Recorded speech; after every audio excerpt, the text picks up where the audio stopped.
So thank you for coming. Welcome to CIC Vancouver's first event of 2023. I'm Lutfi Dofir and I'm the president of the Vancouver branch of the Canadian International Council.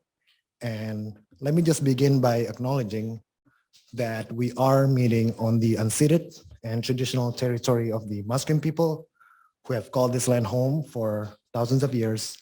And the CIC Vancouver is grateful to be able to hold our first event of the year here. Before I introduce our speaker today, let me just acknowledge some of the distinguished guests here, including the former ambassadors to Indonesia, Malaysia, and Pakistan, Mr. Randolph Mank, and also the CEO of Success, Mrs. Queenie Cho. And of course, my executive team members and all the volunteers here who helped make this event possible. So for those of you who are not familiar with the Canadian International Council, the CIC Vancouver was formed not too long ago in 1928, so about 95 years ago. And our mission is to basically provide a platform for Canadians to stay engaged on international issues and foreign policy issues. And we do this by way of hosting events like this, through our publications such as Open Canada, some of you might be familiar with it, and also by running various programs. So most recently, we launched our mentorship program where we pair post-secondary students and young professionals with experienced practitioners in the field of international affairs and foreign policy. So the hope is to help these young folks grow their career in this important field. So if you are interested to learn more what we do and who we are, please visit our website.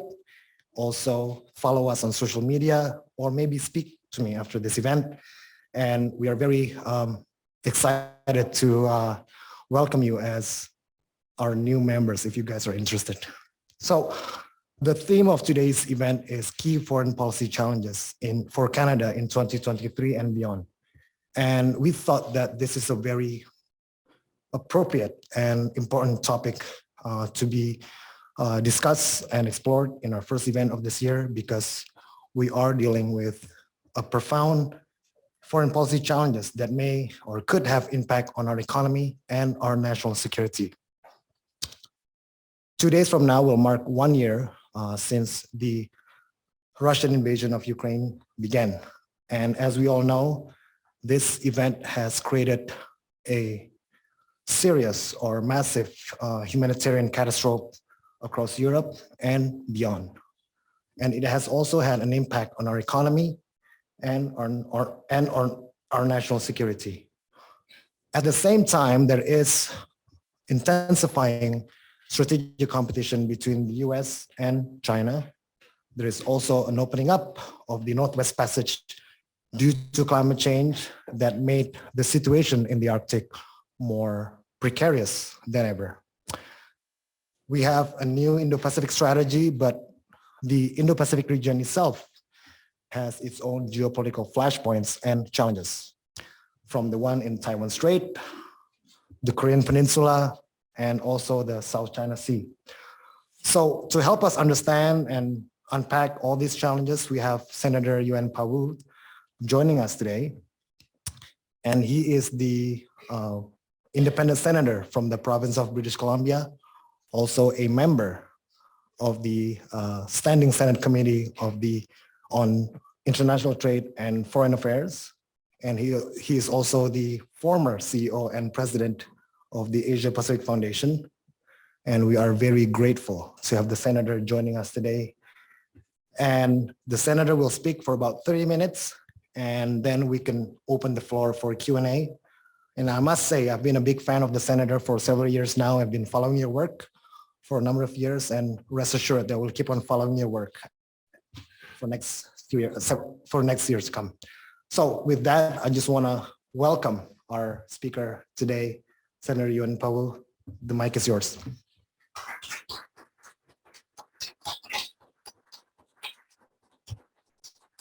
Thank you very much, Lufti. Thank you to the committee organizing this event, the CIC, to guests today. Really nice to see many familiar faces, old friends and colleagues. I should point out, since former High Commissioner Mank was introduced as a former head of mission in Malaysia, we actually have 3 former heads of mission to Malaysia in this room. Julia Bentley, of course, and John Bell is here too. There you are. And I'm sure you're only here because I was born in Malaysia, and therefore you're showing your support for Orang Malaysia. Lufti reminded me that the last time he heard me speak here, and it may well have been the last time I did speak here, in the place of many trees, that I talked about the making of sausages. What I was referring to at the time was, of course, the famous quip from Bismarck about how the making of laws is like making sausages. You may like the product, but you really don't want to see how it's made.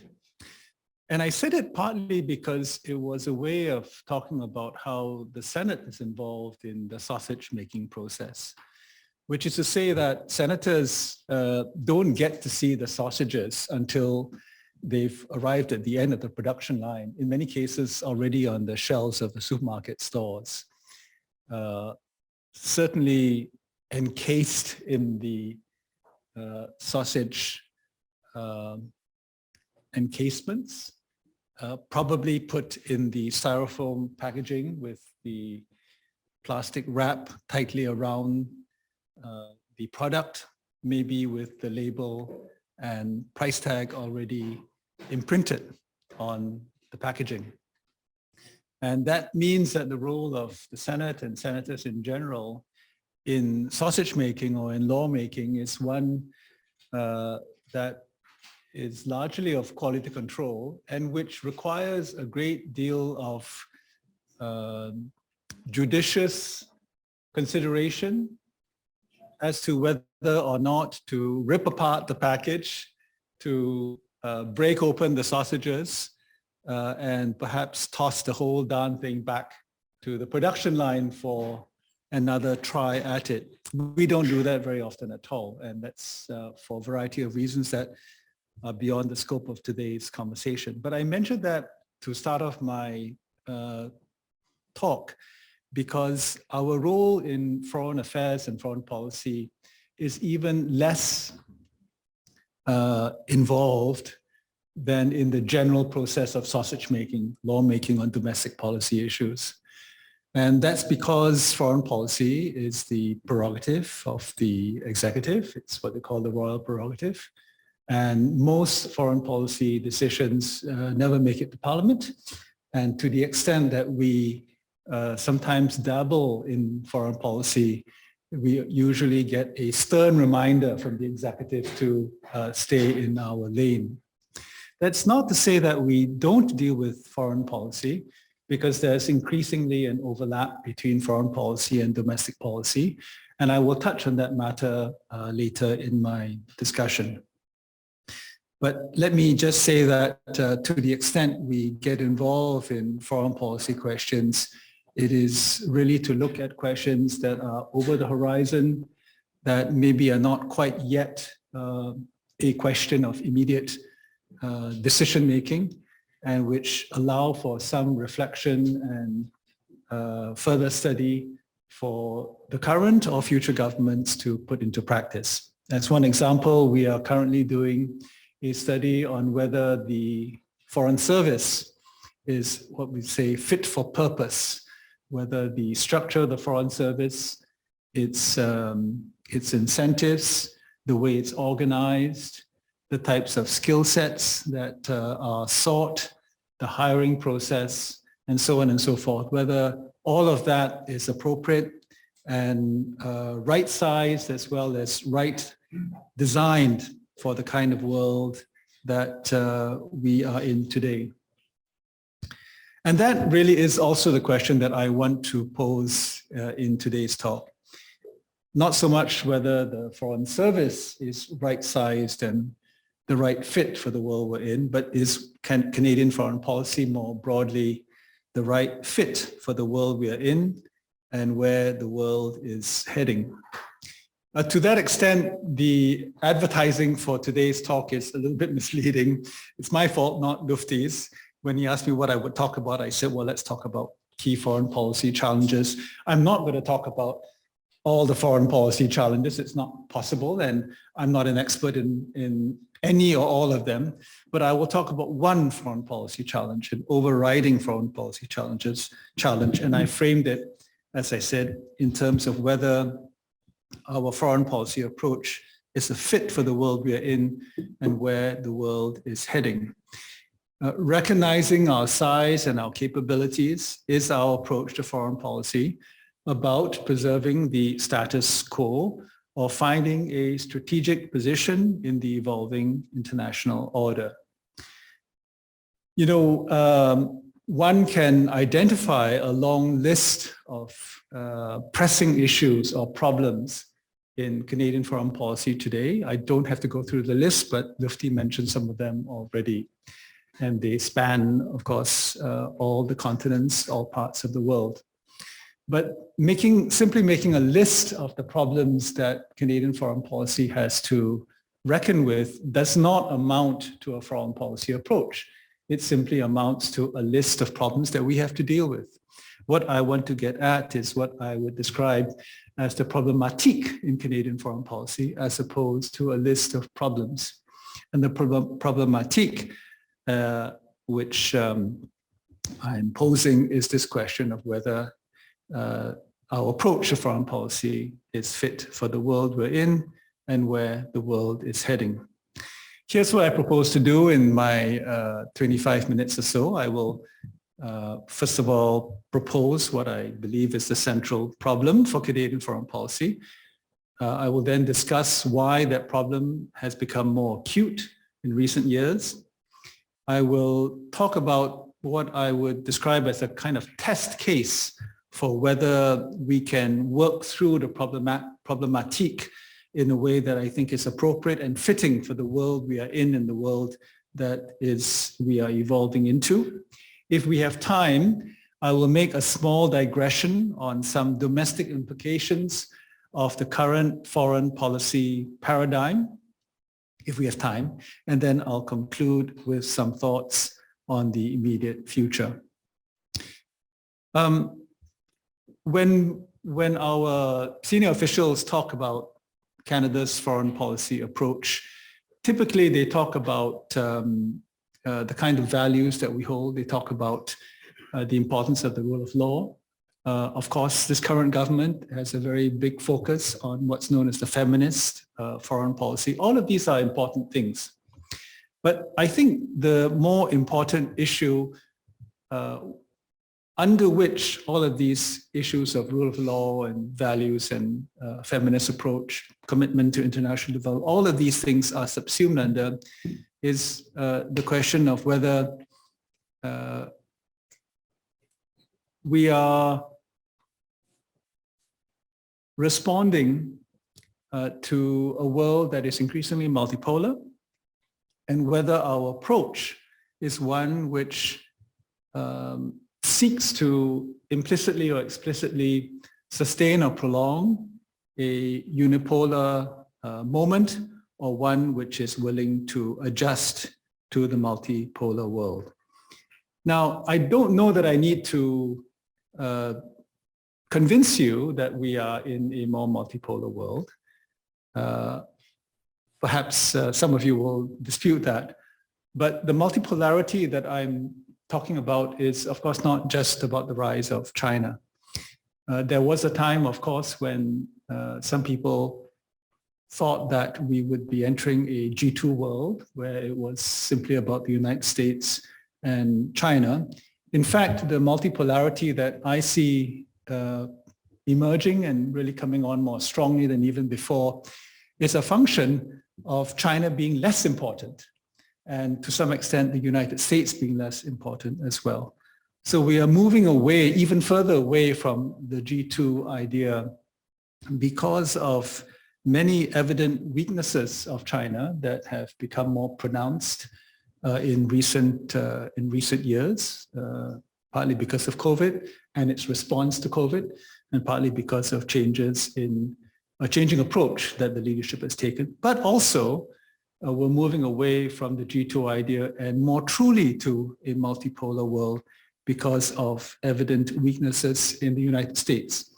And I'm referring not simply to the period, what some people might think as an anomalous period of the Trump administration, but really also manifest, I think, in the way President Biden is responding to international challenges.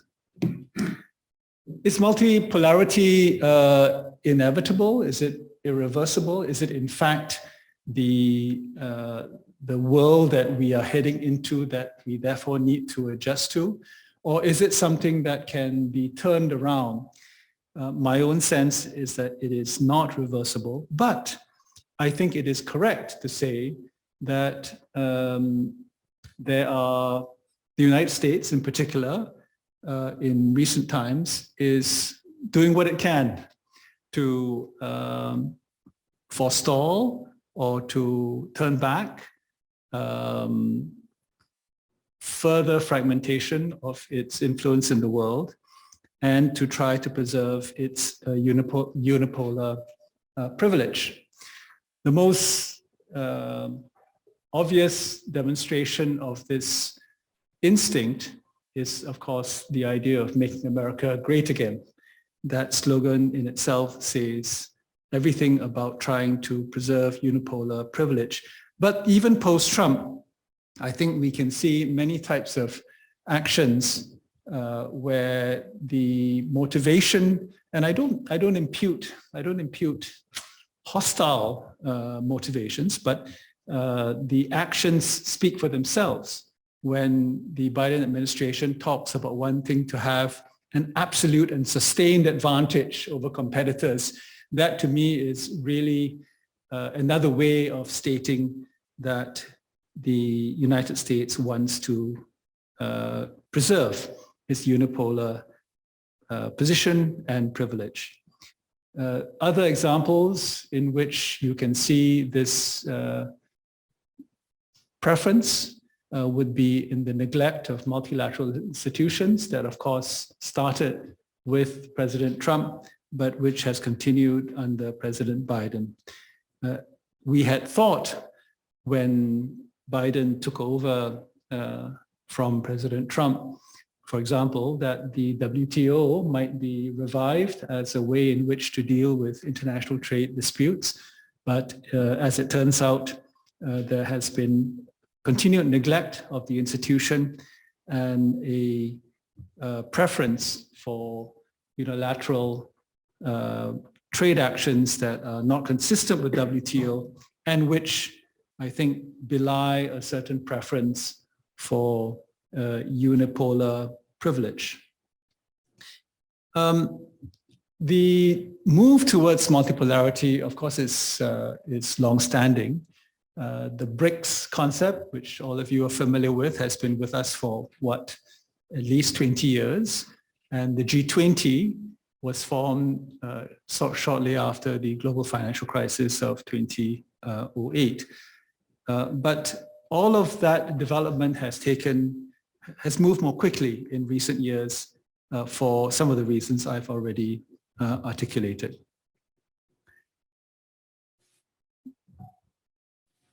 The Canadian approach to foreign policy, while of course not explicitly stated in terms of protecting unipolarity, gives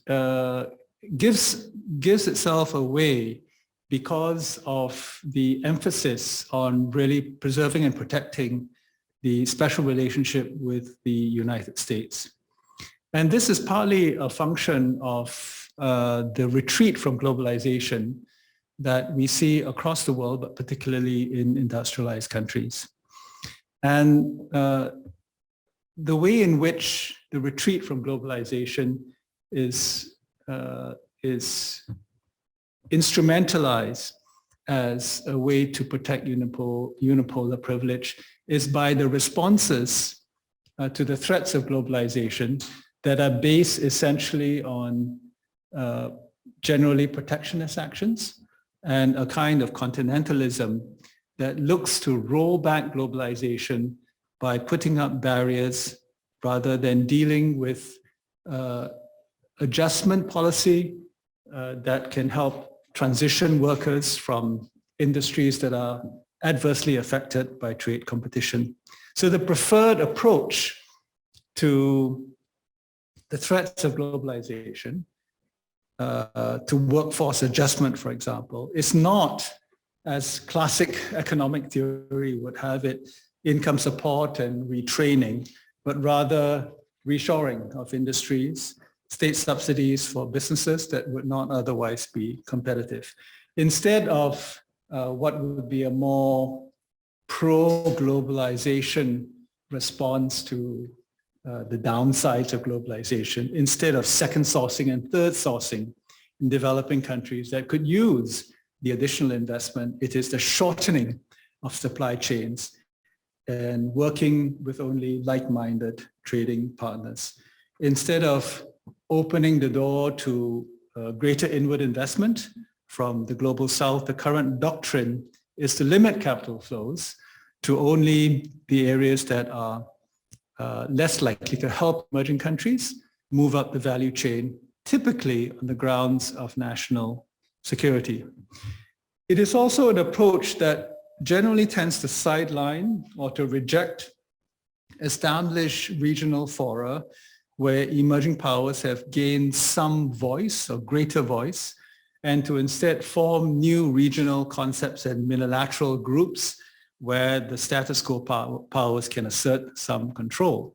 So the principal examples we have here are the IPEF, the Indo-Pacific Economic Framework, that of course applies to Asia, but we also have the parallel example for the Americas, the Partnership for Economic Prosperity, as well as the European analog, which is called the Trade and Technology Council. I was speaking not so long ago with some senior officials from a friendly country in Southeast Asia who told me about how the American Trade Secretary was going around the region telling everyone that American protectionism is good for them, because they were complaining, the people in ASEAN were complaining that IPF had no market access provisions. It was all about technology cooperation and so on. And the response from Ms. Tai was that, look, don't worry about it. Protectionism in America is good for you. It's good for you because it makes America strong. And that's why you need to support it. And apparently this was said in a totally straight-faced manner. In this context, I think Canada is pursuing, consciously or unconsciously, a foreign policy that tries to address important international issues without properly accommodating the rise of emerging powers. And it is doing so above all by privileging above all, perhaps more than ever. And I've watched this relationship for many years, since I arrived in this country just before the Canada-US Free Trade Agreement and then subsequently NAFTA. But we are doing it above all by privileging our relationship with the United States. We saw that, of course, in our acquiescence to very tough conditions in the renegotiation of NAFTA, now called CUSMA, and in the approach that we are taking to deal with the threats to Canadian economic interests that are coming from recent American legislation, such as the US Infrastructure Acts, the Inflation Reduction Acts, the CHIPS bills, and Buy American policies in general.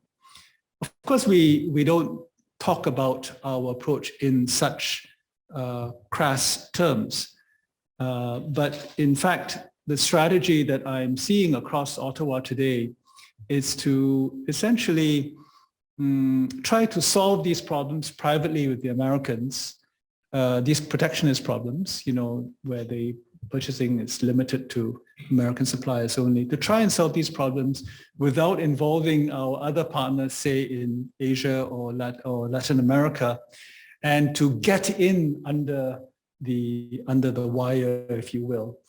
and to carve out as far as possible exemptions for Canada specifically without really much consideration about what it means for other trading partners. And that's why our friends in Asia, and I'm talking about friends as opposed to potential adversaries, scratch their head when we tell them that we are interested in building stronger relationships, and when they complain about being left out of American procurement policies, we slide over the fact that we were able to negotiate our own exemptions at the expense, if you will, of other trading partners. The usual message that we give to our friends in Asia is that, well, you should just try to lobby harder. You should do your own efforts in DC. Maybe you can learn how we lobby the congressmen and senators, and maybe you'll have better luck, as opposed to whether there's some kind of a common front or some sort of principal approach that we could take together to reduce protectionist instincts. Let me move on now to why there is this resurgent emphasis and this increased focus, certainly on the part of Canada, to seemingly support the unipolar moment and to play down the importance and adapt to growing multipolarity. There are two reasons, principally. There are many, of course, but I'll just single out two. The first I've talked about already.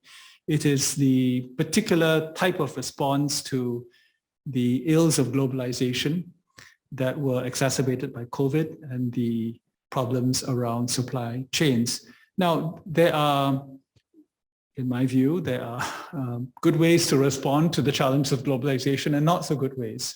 And we've chosen, or we have complied with a way of responding to globalization that is intrinsically inward-looking and protectionist, as opposed to one which keeps borders open.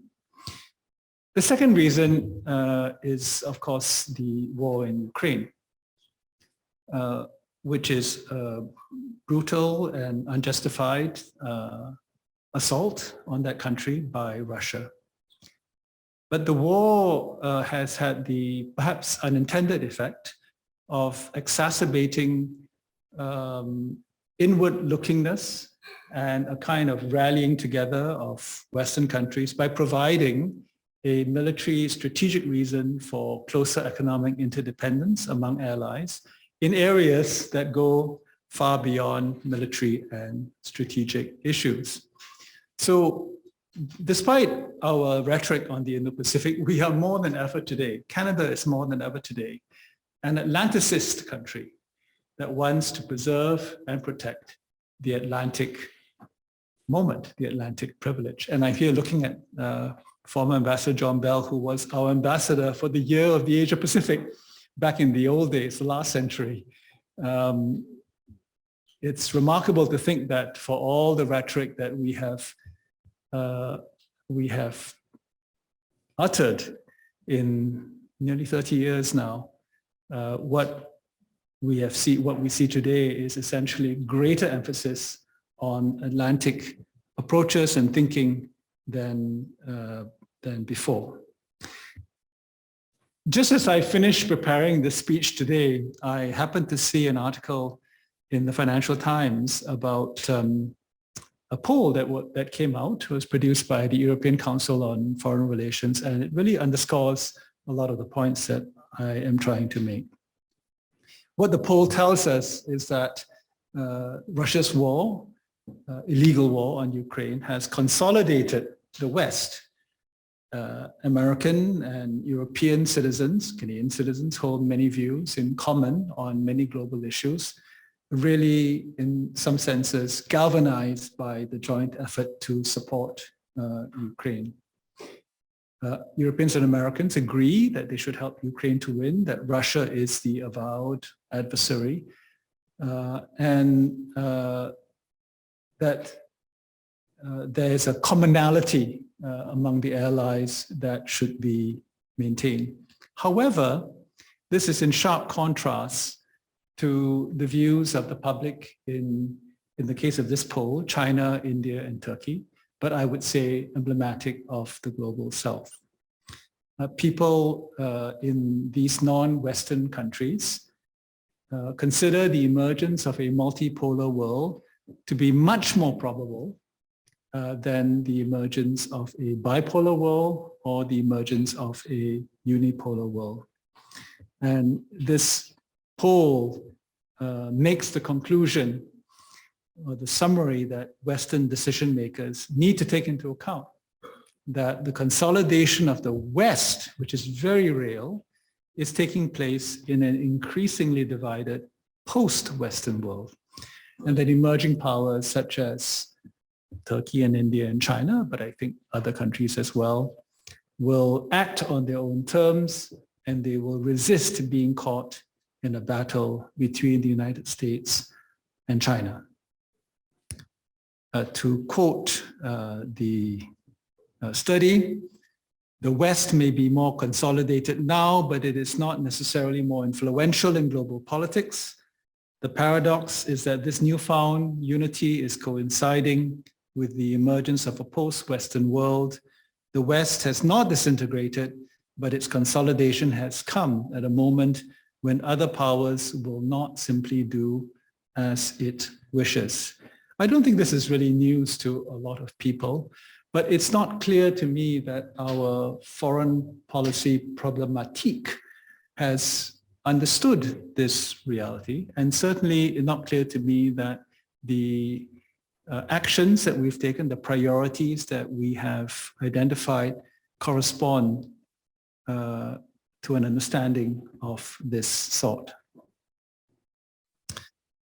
Let me now move to what I think could be a test case for whether my analysis is accurate, or put it more optimistically, a test case of whether we might be able to overcome our instincts of trying to protect unipolar privilege and in fact find a pathway towards greater awareness and embracing of a multipolar world. And that test case, of course, is the Indo-Pacific strategy. I have mixed feelings about the IPS. You know, all of you know, I've worked on Asia-Pacific for many years and was very happy to see the government put so much energy into a document that is focused on all of the countries that I have also put a lot of my own energy and focus on for many, many years. My own view of the Indo-Pacific strategy is that the Indo-Pacific nomenclature and its framing is analytically vacant. There's nothing there analytically that is helpful because it's not based on any fundamental driver of connections among the countries that constitute the Indo-Pacific. But of course, there is a logic to the Indo-Pacific insofar as it responds to a desire on the part, first of all, of the United States, to a lesser extent Japan, to use this terminology for geostrategic and geopolitical reasons. That in itself, of course, says a lot about our approach to foreign policy and as one that does not recognize multipolarity for what it is, but is layering on what appears to be a recognition of the importance of Asia, layering on top of that what is largely a geopolitical lens. The fact that the US ambassador to Canada, who by the way has described China as an existential threat, he has given very high praise to the IPS. I think it's not a good sign in terms of my analysis of the test case and how this might play out. To quote Ambassador Cohen, the language in the report sounds a lot like the language we use to describe how we are going to deal with China. But I'm not entirely without hope because the first thing to say is that I was surprised that the IPS did not use some of the most hawkish language that some of our most senior ministers used in the run-up to the launch of the IPS.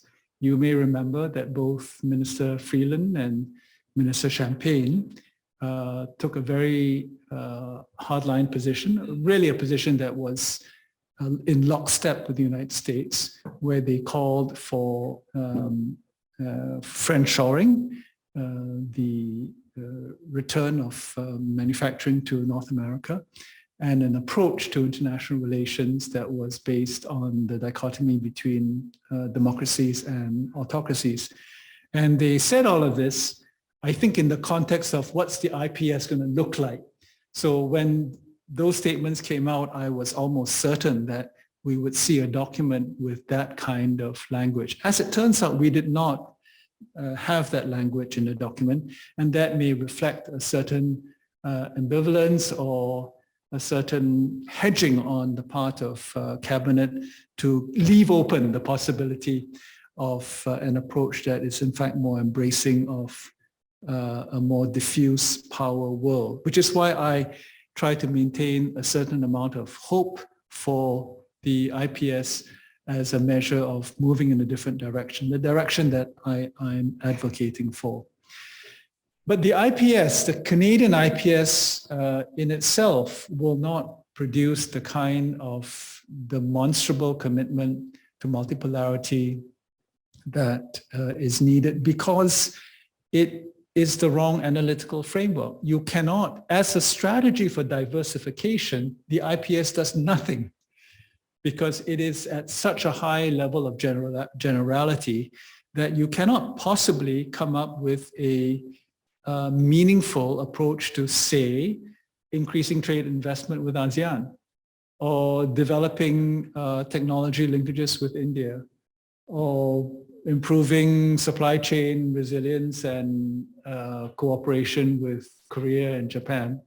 For that to happen, for the IPS to truly be a strategy document that helps Canada diversify into different markets, new markets, and hence embrace a more diffuse power world, it will require not an IPS, but it will require a strategy for ASEAN. It will require a strategy for India and a strategy for Korea and so on.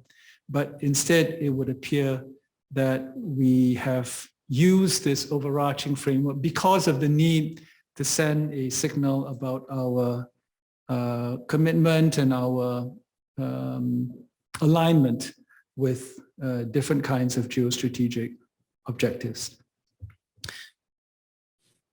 I see that we are already at 5:36, so I'm going to skip over the part about how some of these issues around the lens on foreign, the current lens on foreign policy is having a profound impact on domestic policy. I'll just touch on the issues without going into detail. I'm happy to take questions on them. But we see more and more how domestic policy is shaped by the particular lens, which is a national security lens driven by geopolitical competition and what I call again, the preservation of unipolar privilege. I actually call it the UPS, the Unipolar Prolongation Strategy, the UPS rather than the IPS. But UPS is having an impact on a variety of domestic policies, including our sanctions policy. We are the world champions in sanctions now, next to the US, but in terms of new tools, we are the ones coming up with the most aggressive and the most cutting edge, if you will. It is affecting a lot of discussion in Ottawa around foreign interference and the possible need for foreign agent registry. It's affecting our investment Canada Act in very profound ways. And it is affecting, and this is something that's very close to the heart of this institution, it's affecting guidelines and really directions on the types of research partnerships that are permitted. And all of this, of course, is driven by national security considerations. So let me conclude then by saying a bit about what needs to be done. And I'll be general rather than specific because the details are many and complex. I've said in previous speeches and writings that what we need to keep in mind when it comes to our relationship with the United States vis-a-vis the rest of the world is how we can expand our degrees of freedom. Those of you who are statisticians will understand that degrees of freedom is about how you can have the most variation in the variables in your equation for a given statistical outcome. Right now, we have taken an approach to foreign policy that limits very severely our degrees of freedom. And that's because we have few variables in the equation. We need to increase the number of variables and increase the ability to have different values. By values, I mean numbers, I don't mean morality, so that we can have a more independent foreign policy and one which I think is more suited to the emerging multipolar world. How do we embrace multipolarity as an organizing feature of foreign policy? It's not clear to me that we can do that in an explicit way because of the obvious pressures that are on us from Washington, D.C. I'm not insensitive to that. And even senior policymakers whom I talk to about this issue, who may agree with me on all of my points, will quickly remind me that even just to make the sort of statements that I've made here today as an official is very problematic because of the pushback we will get from the United States. Now, all of you know that I don't represent the government. I'm an independent senator, so I can say these things with somewhat more degrees of freedom. But there surely are ways in which this can be done, and that's partly why I hold out the IPS as perhaps a test of whether we have the agility to pursue a strategy that embraces some degree of multipolarity while, I don't want to say while feigning allegiance to North American continentalism, but which tries to create a balance, tries to expand the degrees of freedom. You know, this same debate is going on around the world, right? I'm not saying anything extraordinary. It's going on in Europe, and while there is a veneer of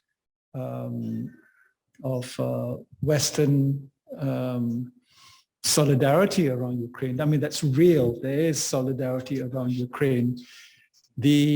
What is important to understand about the Zeitenwende, you know, of Germany, this is the term du jour. The Zeitenwende is not so much that Germany has now decided to increase defense spending and to be more activist in its foreign policy. It is that, to quote the words of Chancellor Scholz, that Germany is making every effort to build new partnerships pragmatically and without ideological blinders. To me, that really is the most important part of the Zeitenwende that I don't think we've picked up yet, and we certainly haven't been able to articulate here in Canada. Perhaps this is Chancellor Scholz's own way of trying to thread the needle, if I can put it that way. And I wish we could find a way to have our own Zeitenwende. Now, you know, in one of our official languages, we actually have a better term than Zeitenwende. It's fin de siècle. Fin de siècle means essentially the same thing. It's not just the end of a century, but it's also the end of an epoch. In fact, fin de siècle is kind of more romantic than Zeitenwende. So we have the language to do this, but can we, in fact, craft an approach, a strategy, a mindset that allows us to, in fact, craft a foreign policy, to frame a problematic, not for the world that is passing, but for the world that is now and the world that is evolved, that we see, for the world we see evolving before us. Thank you very much. Look forward to your questions.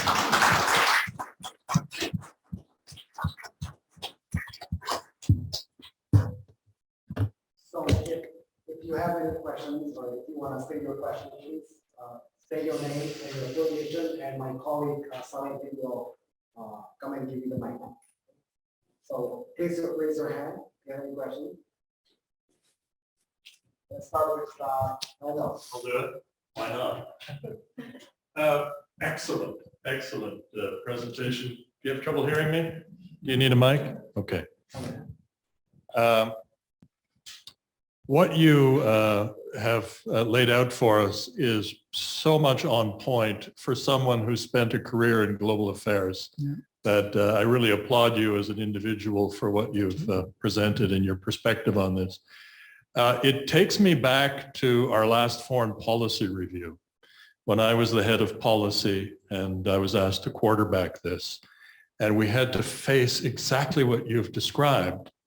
We looked at the previous policy document, which was 1995's Canada in the World. Yes. And it was about multilateralism. And it didn't mention the United States very much. And so there were some of us in the department who were the realists, and I was one of them, who said, you've got to face up to that reality if you're going to deal with it. That became a heated debate inside foreign affairs until 9/11. And in 9/11, we snapped to attention when they closed that border, and we knew where our bread was buttered. And I think we're still locked in that, and that is what you're pointing at, that we're finding it really hard to get out of that moment that has defined our modern foreign policy. The other side of it is we had Lloyd Axworthy, who was a very imaginative foreign affairs minister, and he was talking about the Landmines Convention, which was a great accomplishment, but then he went into responsibility to protect. And some of us inside the department challenged that.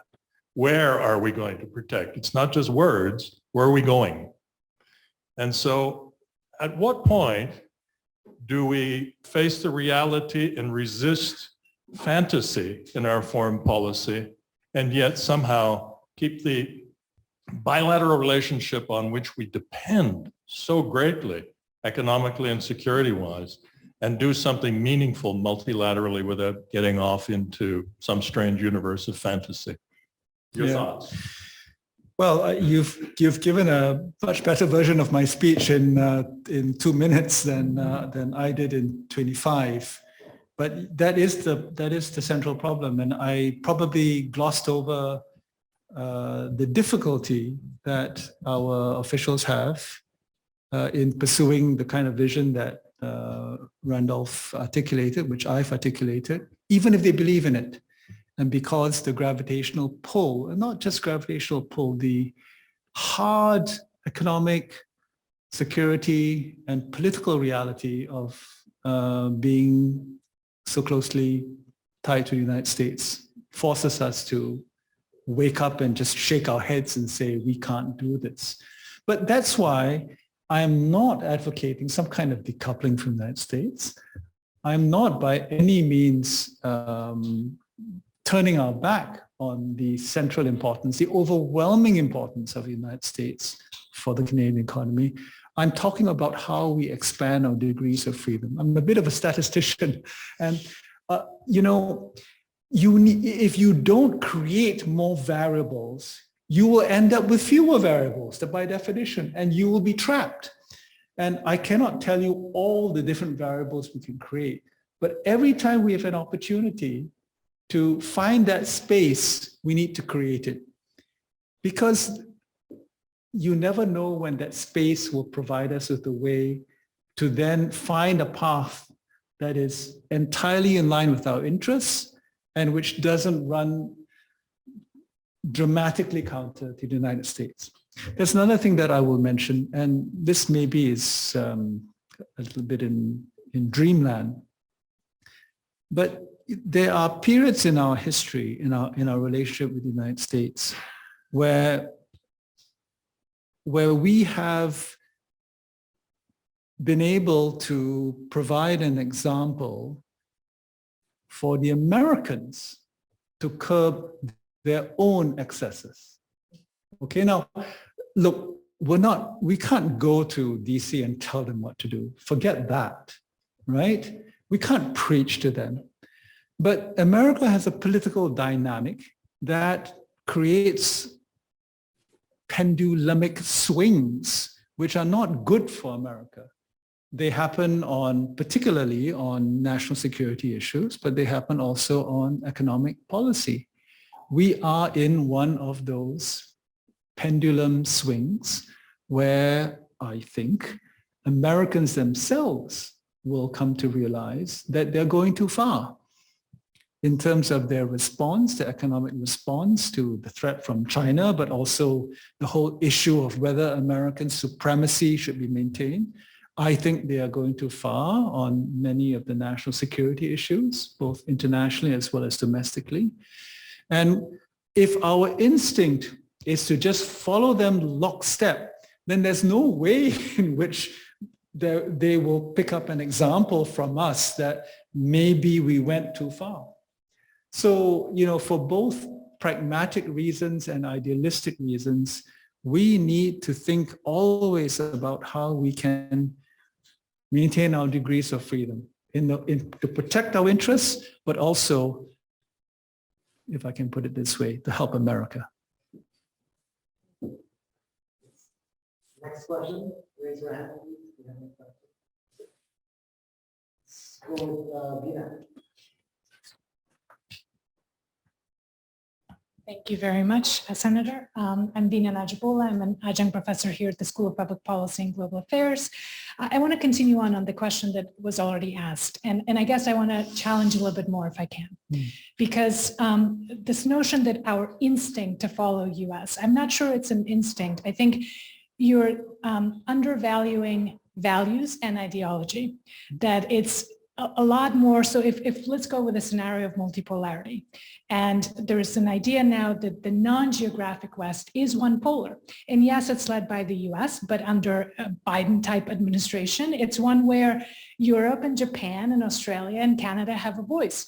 And they are in fact trying to build coalitions. And that is one polar of this multipolar world, and that we are very much part of it. We're not just here instinctively following the US, but we're rather trying to, with the US, build this new multipolar world in which non-geographics, Western values, universal values and rules-based order and so forth are protected.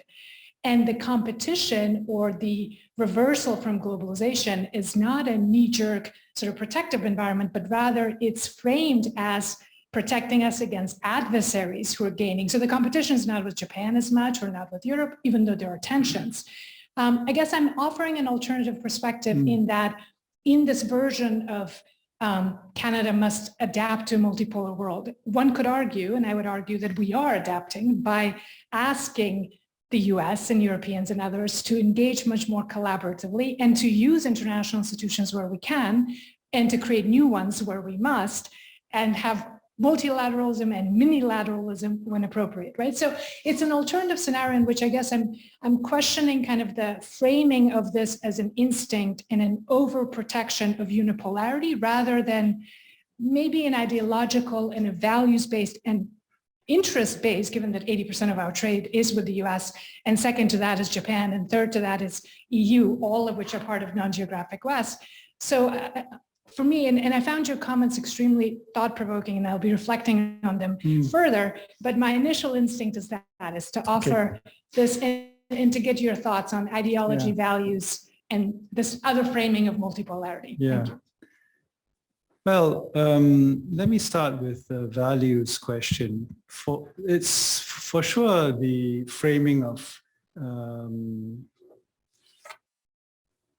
the solidity and the re-strengthening of the Western alliance is framed as one that is based on common values and so on.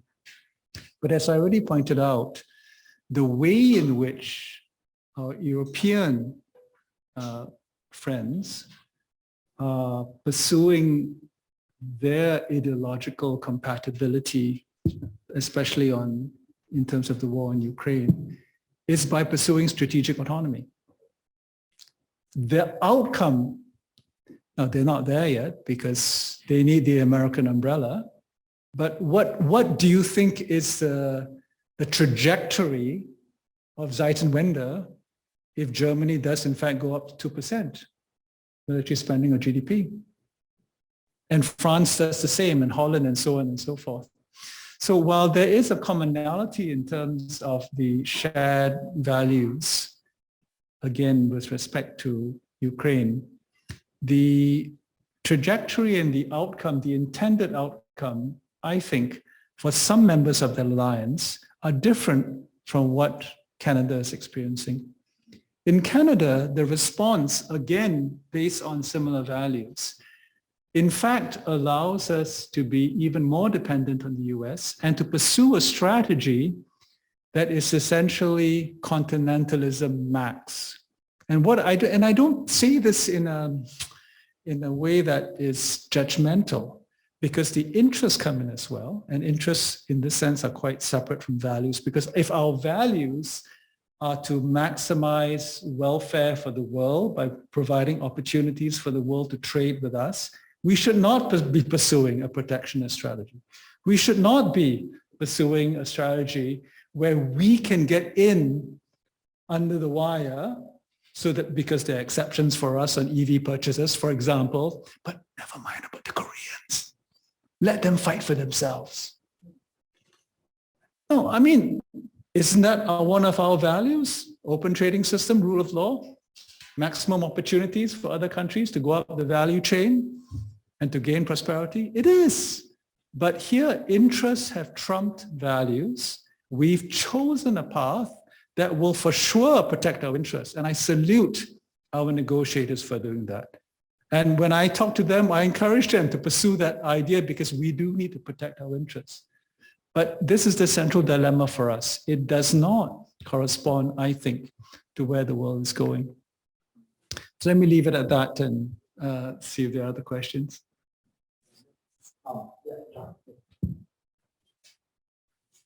Thanks, Senator. I'm the second of the three former high commissioners of Malaysia. Maybe I should ask about Malaysia, but no, first of all. Anwar's back. What can I say? Can you believe it? First of all, thanks for a terrific presentation, as always. I've always admired your ability to frame major, difficult, challenging issues. My question deals with the Indo-Pacific strategy.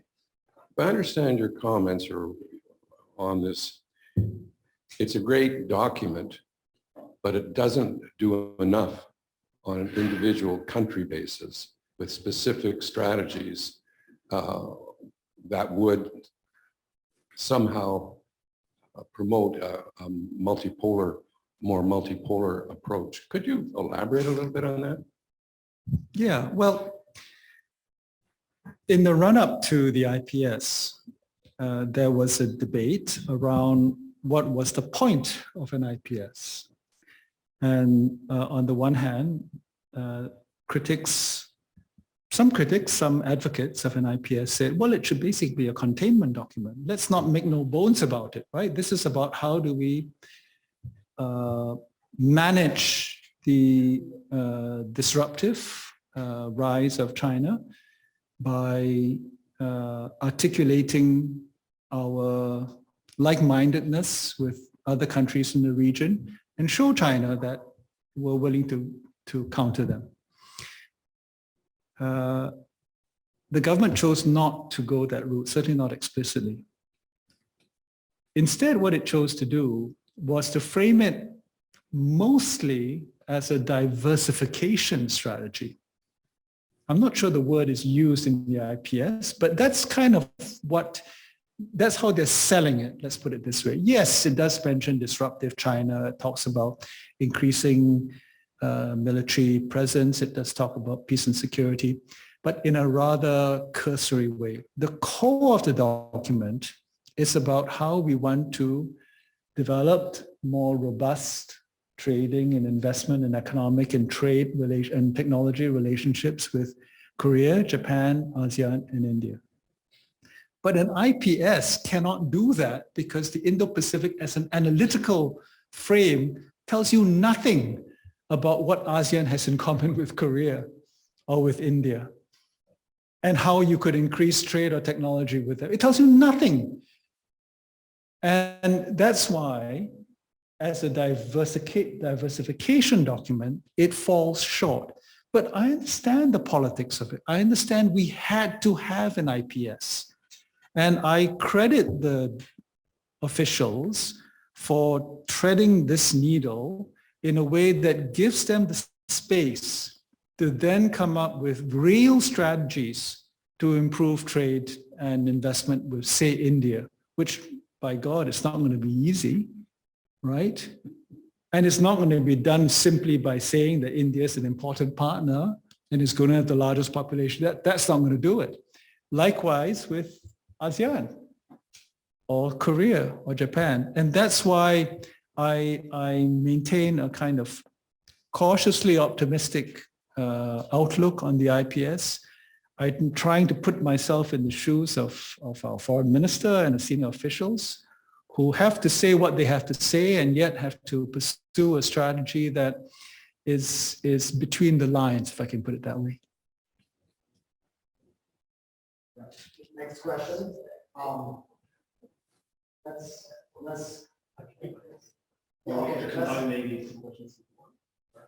Sure, but okay, let's go that gentleman who raised his hand first. Just speak up, yeah. Okay.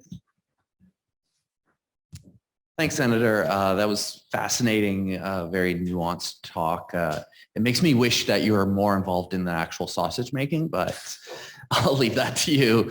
My name is Marco Andelfato. I'm an alumni. I'm an executive at a tech company here in Vancouver. And my question is around multinational corporations and kind of where you see those fit in your multipolar world. We know that a lot of these companies have a lot of economic strength, a lot of data on citizens, the ability to influence politics and decision-making at a country level.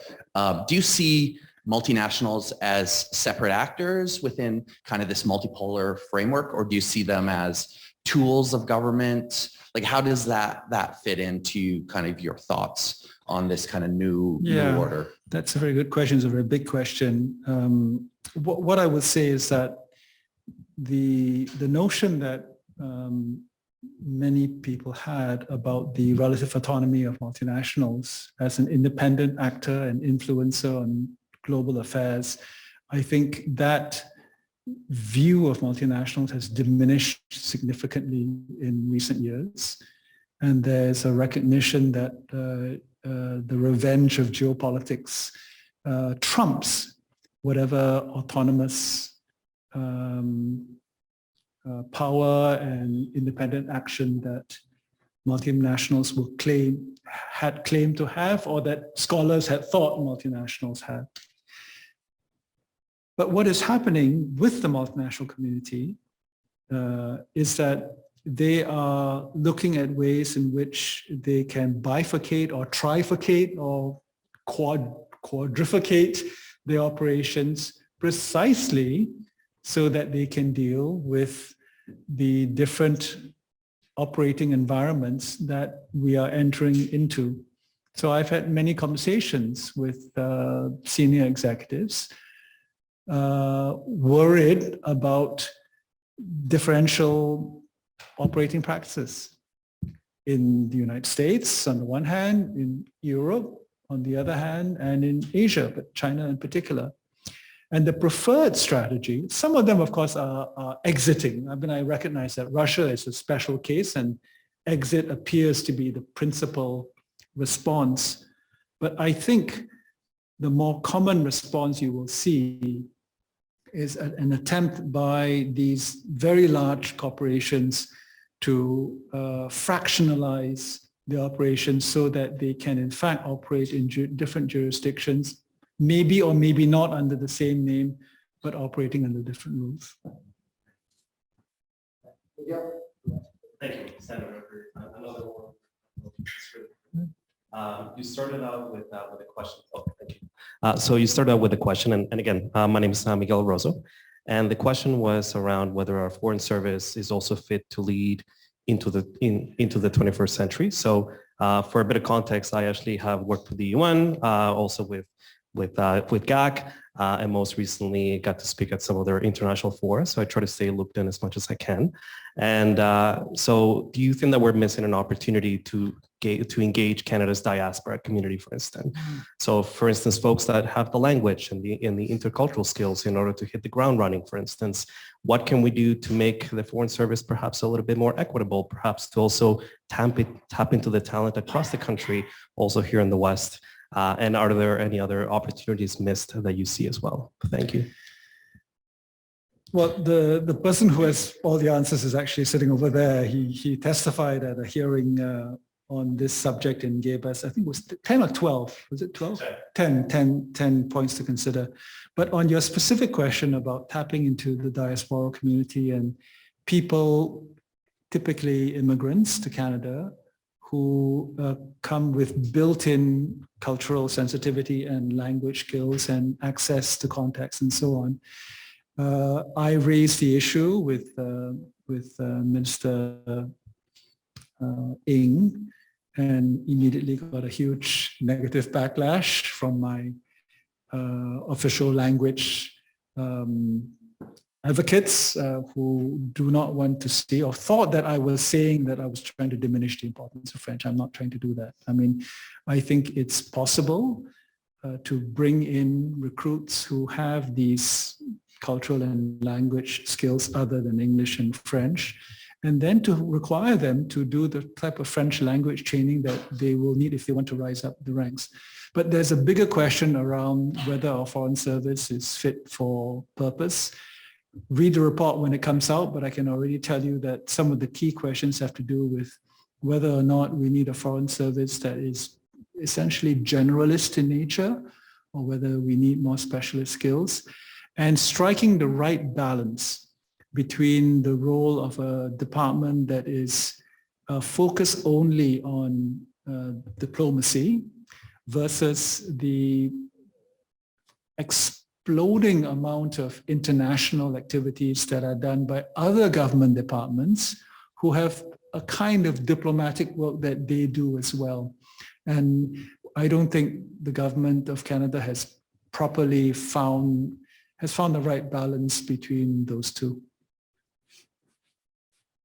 It's all five, but if the Senate is okay. Yeah, sure, if there's one or two more. Sure, yeah, but people who need to leave, feel free to. Okay, so let's go together.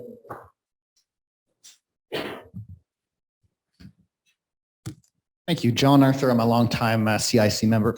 Thank you for your comments about the Canadian and American side of this trans-Pacific relationship. I'm also interested in your observations of the Chinese side of this relationship in terms of Chinese politics, which I guess I assume that you're able to follow Chinese government discourse and sort of highbrow media in China at least more closely than I am. And so, you know, when we talk about ideology, for example, the emergence of protectionism lately in the United States, I'm interested in your observations of ideology in China and what the trends are. Usually our English-speaking media, the coverage sort of personalizes what's going on in China to Xi Jinping as if he is the agency of all the change in Chinese state behavior or how we're perceiving it. But obviously it's much more complicated than that. I recall prior to his rise, the regional figure Bo Xilai achieving some global coverage as a figure who was reviving communist slogans, at least rhetorically. So I wonder, given that we still have a huge component of the system in China where we have professional ideologues continuing to develop Marxist-Leninist theory and so on, which may or may not be relevant to policymaking in the system in China. Any observations you have of those trends? Is China a more communist country than it was 10 years ago? Is it less? Is it a post-communist state in the way I think many of us in the West assumed 10 or 15 years ago? Or what is the nature of the ideological trends? It's a very big question. China is a more authoritarian state today than it was 10 years ago, and it's heading in a direction of totalitarianism. Okay, that to me is very clear. And that has everything to do with the person of Xi Jinping. That is why I believe that the biggest risk China faces in terms of its aspirations to be a fully developed country by 2049 are domestic, and they have to do with governance, including the approach taken by Xi Jinping, which is increasingly ideological and which reduces the space for innovation and creative thinking, which have been very crucial to Chinese development in the previous decades. That's not to say, though, that the shortfalls of China and the harms that the party and Xi Jinping are imposing on its own people are necessarily the harms that they're imposing on Canadians or Westerners. And this gets to your point about how we maybe overread or overanalyze and overthink the China threat question. I often get journalists coming up to me and saying, oh my God, you went to this event that's sponsored by an organization that's part of the United Front. United Front. They're listed in the United Front webpage in the party organization charts. And you know what? Xi Jinping said that the United Front is the party's magic weapon around the world. In other words, that it will do amazing things to change Chinese Canadians and affect Canadian society and Western society in general. Now, do you believe in magic? I don't believe in magic. The fact that Xi Jinping has said that the United Front Work Department and the organizations that are part of the UFWD overseas can do magic is in fact something we're willing to accept and therefore respond to in a way that could be very harmful for civil rights and human rights? No, we should not be doing that. It's the same as, now I'm really going to get into trouble. But, you know, there was some recent reporting about the Chinese Consul General bragging about how she affected the outcome of a number of elections.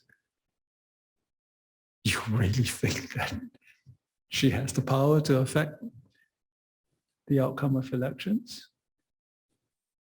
Would it not be a kind of thing that an official would want to say in an audience of like-minded people who like a particular outcome? Hey, we did it. We got the outcome we wanted. But is that tantamount? Is that tantamount to the voters having been intimidated or coerced or duped into voting for the wrong person? Surely we would at the very least cast some doubt on that logic. My point is simply that there are a lot of horrible things going on in China. And the great danger for China is, in fact, its leadership and its governance. But to extrapolate a lot of that to Western society, Canada in particular, and then to put in place draconian measures that could trample on civil rights and on the careers and livelihoods of Canadian citizens is an overreaction. One more question, and this lady in the back.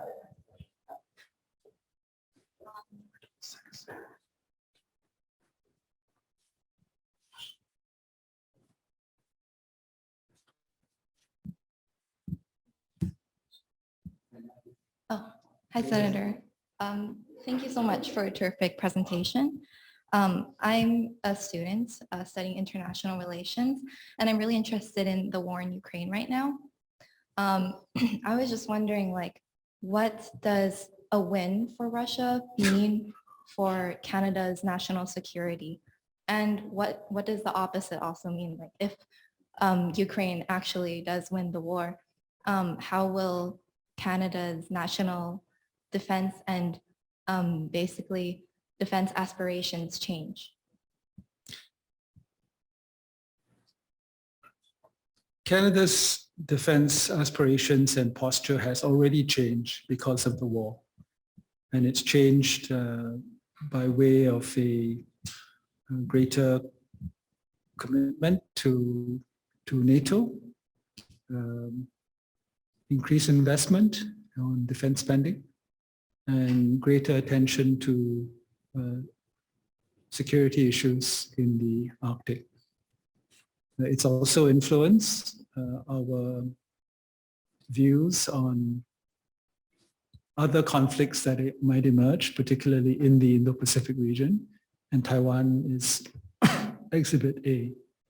And that's partly because we have accepted the analog that is dominant in the discourse that Taiwan is tomorrow's Ukraine. Now, this is a whole different lecture, and you should bring a real expert to talk about that. I'm not sure that that is the right way of thinking about Taiwan, but we have bought into it.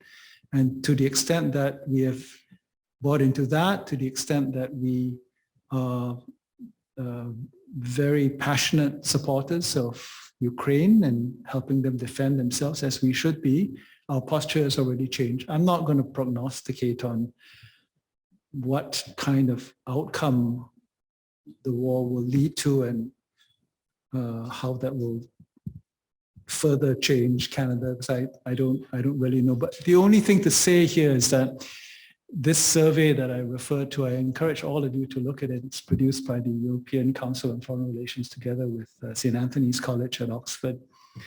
It really underscores the difference in views between the Western Alliance and the Global South. And it's profound. It really is profound.